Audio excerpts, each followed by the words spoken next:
guys, welcome to another episode of the A3U Review. So, what are we going to look at today? We're going to check out some masterpiece-style Infernos!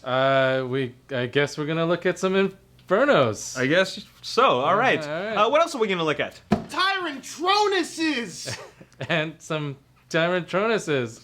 I guess God has spoken. Yeah, well, anyways, I'm Alex. I'm Boris. And I'm Chris! And you're watching The A3U Review.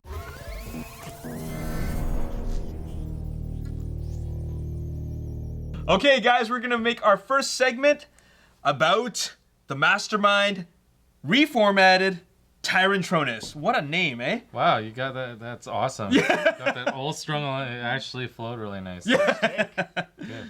Yeah, we're looking at two of them, but it's actually one. Is that correct? Yes. Yes, the actual product that you get is one Megatron, or one, sorry, Tyrantronus. Yeah. But we just wanted to show off the actual awesomeness of it, because with one figure, you can essentially have both of these looks, is what I understand. Yeah, you can swap the chest, the head, the shoulder bits. It's also worth noting, because you might think, hey, Boris and Vangelis already talked about this at TFCon.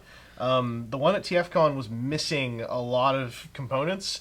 Like, it literally could not be transformed. These ones have all the components. So it's a little bit of a new experience for me and Boris. Yes. That's right. And then, of course, it's got, some extra paint to really show us what is going to be the intended final production. Now, It is important to remember this isn't still the final test shot yet, but it's very, very, very close from what I understand.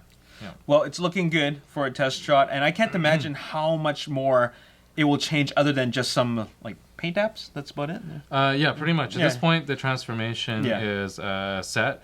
It's just the final touches, some of the final touches, a little bit of retooling in terms of just tweaking. We did talk about it, I guess, at the roundtable, but maybe just for some of the viewers that maybe didn't catch that, what were these inspired by again?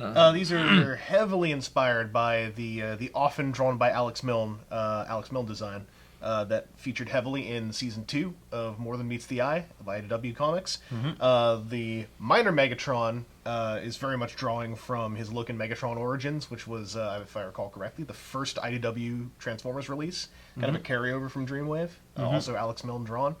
And this is very much aiming towards the More Than Meets the Eye crowd, which is a good and a bad thing, because it's drawing from really good source material. It means that this also comes under super heavy scrutiny, because this is drawing from a design that's always been on paper. And this is the first time it's really being brought into the physical world, which means there are aesthetic tweaks that have to happen for the sake of transformation. That, for me, they're not too much of a distraction, because I like when reformatted strays slightly from a given path. I think that gives it some of its identity. Yeah. But it certainly is a case where you can look at this, you can hold it up next to the Alex Milne line art and say, like, oh, these pieces seem a little bit off compared to this, and etc.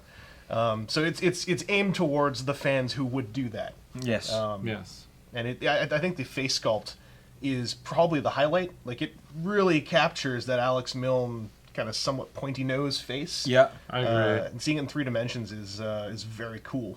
It is, and seeing the two versions here beside each other, really, like, it's tough to decide kind of what kind of look I want him to have, actually. So because this is one figure, but with a lot of extra parts, technically speaking, this look and this look is not all you can do, right? I mean, you could have switched the heads. Oh, yeah. So it's not just defined by these two looks. Like, there's actually a lot of, like, little variations you can do. Yeah, it seems like there's a lot of replay value for those that don't want to necessarily stick to what is source material. Yeah. If you want to have some fun, it seems like a great, like, just a great idea of how they incorporated the kit. Yeah, for someone who's not a fan of the comics, but you like this version of Megatron and you want to be able to do more with it, you can, right? I believe that there's actually a third cannon in the box as well, because he's got the drill and he's got the cannon, but then he also has the more tube-shaped G1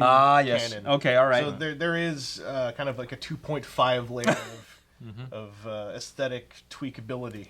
Cool. Yeah, I almost want to buy, like, 2 just so I can display them. Display, yeah, that's right. Do you want to try to get these guys in the alt mode and just Let's give it a shot. Let's give it a shot. Might as well. We haven't done this. No. So if I break anything, it wasn't me. So now we have them both in the jet, tank jet kind of mode, vehicle mode, and they look both very different.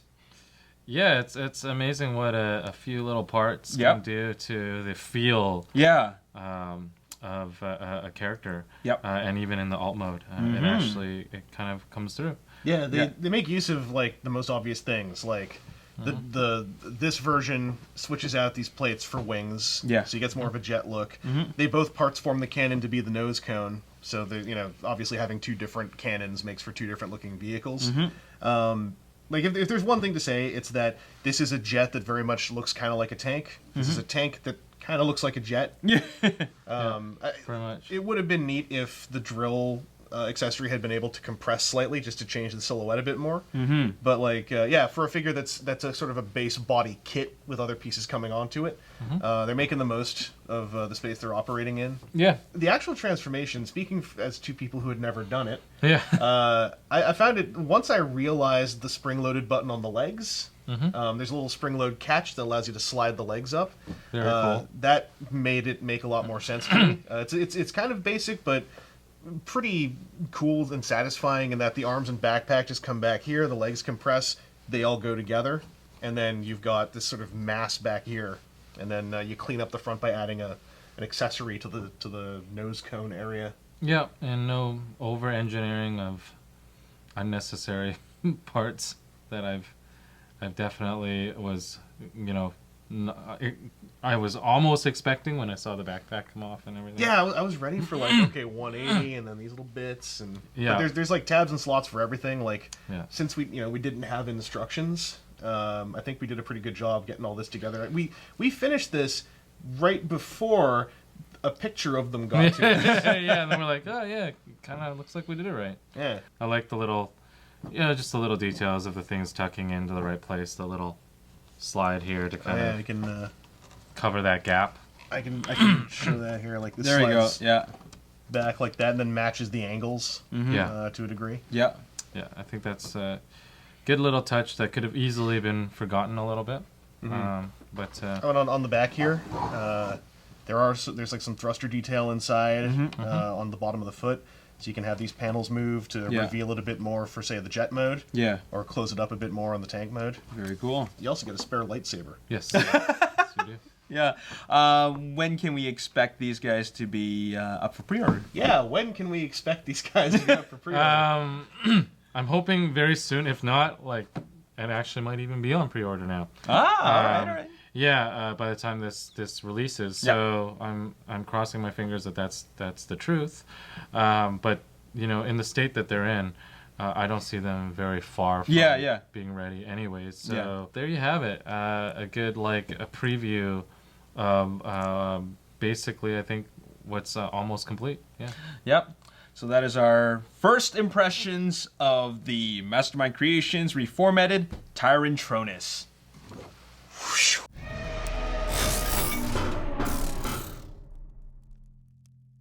Now, what we're going to look at is a comparison between 3 fire truck robots.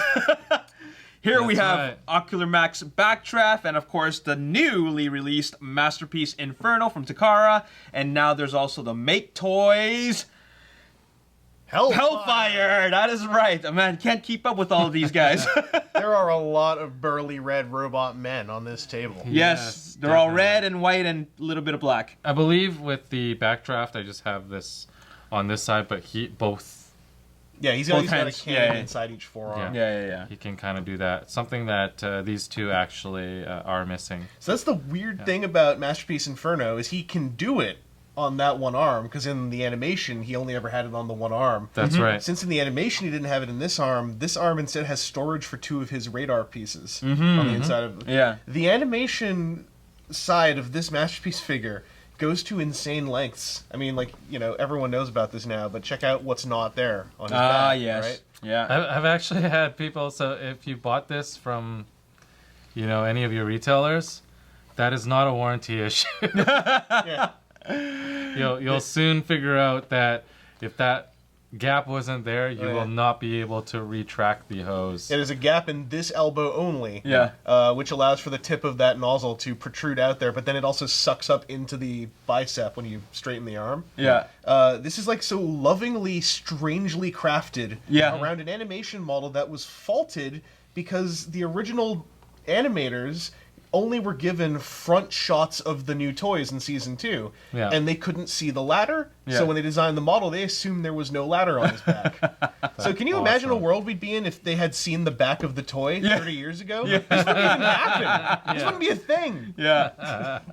One thing I do have to say that when I do take a look at the Backdraft, it does have a strikingly different appeal and appearance in general. Oh yeah. It's very. I almost want to use the word. It's not pudgy. It's like it's very much more streamlined. Yeah. More taller. Yeah. A little bit more handsome. But it goes after that kind of the Studio Ox kind of version or look to it, right? Yeah. It's the athletic look that the G1 toy had compared to the animation model. Yeah. It's where Hellfire is like such a strange piece to look at now because like this is leaning 100% in the direction of cartoon. Yeah. This is leaning much farther in the direction of toy. Mm-hmm. Yeah. Poor Hellfire kind of just lands in the middle. Yeah. Which is great for people who want the piece in the middle. Yeah. But it's so much harder to explain who this is in a lineup with the other two. Yeah, I completely agree. Because in terms of like build quality and all that, like these all kind of stack up. I mean, the actual feel of it. I do have to say that the third parties always go that extra mile with the rubber tires. Yeah. It's one thing that I feel. I mean, obviously, it's why change tracks now. They've always done the plastic wheels on the Masterpiece, and also it's probably for certain budgetary reasons because it is expensive to do the rubber. Yeah. But it's almost like for this piece, if they had the rubber, it would, make it nearly perfect for me. One thing I'd like to mention is that on the Masterpiece Inferno, if you look at the legs, it's very clean looking. Look how clean that is. The other two guys is very busy. Of course, a lot more detail on it, but it reminds me of all the other Masterpieces. They're very they don't have a whole lot of lines on them, and it makes me wonder which one I really like more because I've always been a Masterpiece guy, but then I actually like the Ocular Max more actually. Masterpiece has crossed a huge line in the last year of just leaning. They went from being 60-40, 40-60 toy to cartoon. Yeah. I would almost say they're definitely 70-30 now. Almost sometimes pushing 80-20 cartoon to toy as far as the focus. Like even down to weird things. I just noticed these parts do that for the robot mode because they push in. Oh yeah. Vehicle mode, and then it's like, well, the animation model had these circles on here, so they pop out. It's a step I missed the first few times I transformed this guy. Right. As someone who's writing a comparison of the two very soon. Like, I don't really have a good ending, and I'm not going to try to make one. I'm just going to say what's different about the two.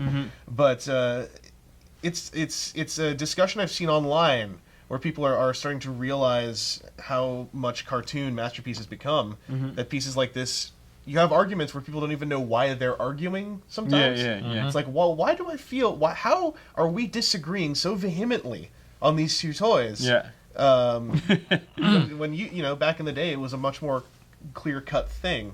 But there's so many aesthetics now out there. Yeah. Well, back then, I mean, they got away with making Ironhide and Ratchet. Yeah.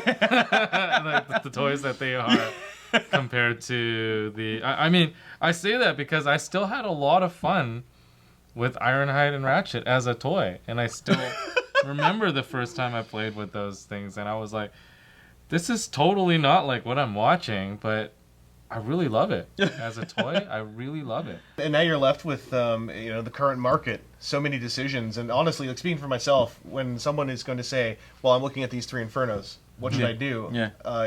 It becomes a case of they're all built well. So, do you like cartoons or toys better for your visuals? And then, if you're a sucker for just a magical transformation, this guy has a magical transformation to experience. If that's going to be your focus, maybe look to this guy. But if you're a visual-based person, just look between the three of them and try to figure it out. Because, like, this guy's built well, this guy articulates super well, this guy's built well, and his articulation for such a dumpy body, there's so much more there than I thought there would be. And this guy, who I was hoping, because I haven't handled Hellfire that much, I was hoping, like, oh, this is going to be clear cut. This guy's so heavy, and again, really well articulated, really well built. MakeToys didn't slouch when producing this piece. So, hey, guess what? Thank goodness there are 3 or 4 characters that all use this body, right? Yeah. If we include the green one. Yeah. Exactly. So maybe it's a matter of having a different mold to kind of have that variation in your collection. But having said that, Inferno being the newest one on the block, I had a lot of fun with it. I still do. Accessories wise, really, really tough to beat. Oh yeah, nuts. Hands too. down. Yeah. Like nuts. Yeah. Yeah. Unfortunately, hands down, that is one department where it felt like these two definitely did not even try to touch.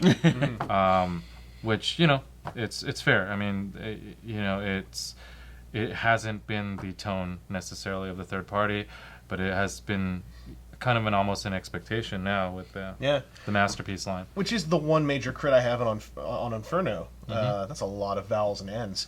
Is he comes with all these parts, like straight up replacement chests and replacement nozzles to get rid of the chrome, to make him look even more animation.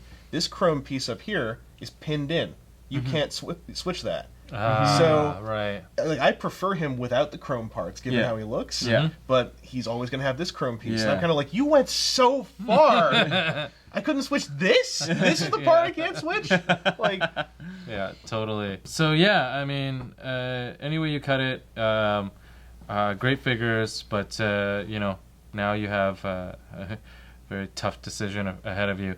Now, of course, you guys have also seen, Chris touched upon it a bit, there's been some redecos, but there's been the road crane already for the Backdraft, which comes in a brilliant, I love that green color. It looks really great. And the grapple version as well. That's right, the girder. In girder in yellow. And there is, of course, grapple was already announced and already on pre-order for Takara, which also, I mean, it looks really good. I love the little changes that they made there.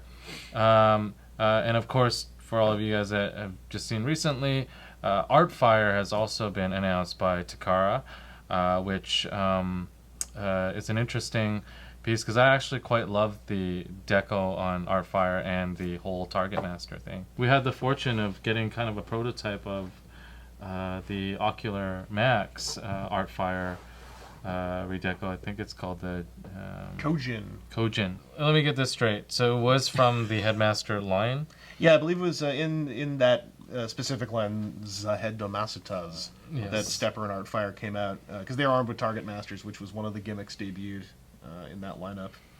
Yeah, and I love it. We did have the fortune of having a prototype here that also has the little Target Master.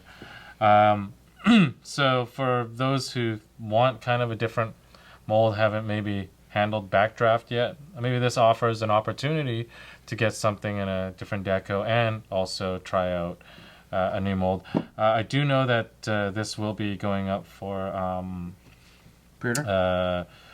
No, it's going to actually be on the Ocular Max site. It'll be kind of like a crowdfunded pre-order for those who care for the redeco. I think it's awesome. I've always loved this color scheme.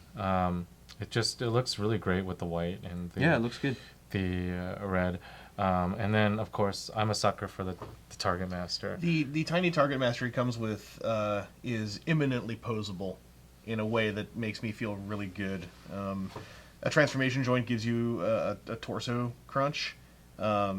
The limbs move the ways I want them to, and he's got ball socket ankles. Tiny, tight ball socket ankles, even on this test shop piece. So this is the reason why I'm really interested in the Ocular Max version. It's also the reason why I'm interested in the official version. Just seeing modern takes on tiny Target Masters that give them posability. Yeah. And I trust the Ocular Max construction level on something this small. So I've just been waiting for the pre-order to go up on this guy because I want to mess with this tiny little man. Yeah, definitely. So yeah, I would kind of keep your eyes peeled for the crowdfunded version of this. And yeah, I can't wait to see this, like, you know, in final production. There you have it. I'll look at all these versions of, you know, the Fire Dude. Fire Dudes. Fire Dudes. They're all so beautiful. I just want to go out to dinner with all of them. Yeah, on fire. Yeah, they should do like a calendar. And that's our episode for today. We hope you enjoyed it. Yeah, and thanks for joining us, Chris, and stealing my product. Yeah. No problem. Yeah. It's always fun to come by, steal product, and join you guys for A3U review. Yeah, we did some pretty cool comparisons today. Yeah, and we transformed some toys without breaking them. Henry. Yeah. So, yeah, I hope I can come by again sometime next time I'm on this coast. Yes. All right. Well, Definitely. glad to have you here, and we hope to have you back again. And this has been a great episode. And no thanks to Henry. Who's Henry? Oh my God. Yeah. No, lots of love for Pay for Life Reviews. He definitely is an asset to the Transformers community, and yeah, he provides a lot of fun for us. That's right. That's yes. Punching bag fun. What are you guys gonna do next episode? Next episode, you know what? I don't know. We've got a lot of cool stuff to look at, though. That's right. So I mean, stay tuned for sure. Yeah. This season we've been getting a lot of first looks. Yes. So I would not be surprised if we had something for that. For That's the next right. episode as well. All right. Well, anyways, if you enjoyed our videos, we hope you click the like button, subscribe to the YouTube channel, like us on Facebook, Ages 3 and Up. Also follow us on Twitter at Ages 3 and Up, and we are on Instagram at Ages 3 and Up. And you can follow. Wait, where'd he go? Yeah. Don't forget Evangelist.ca. Yes. There you All go. right. Thanks to Evangelist.ca for helping us out, and we will see you next time. See you next time. Peace. Bye.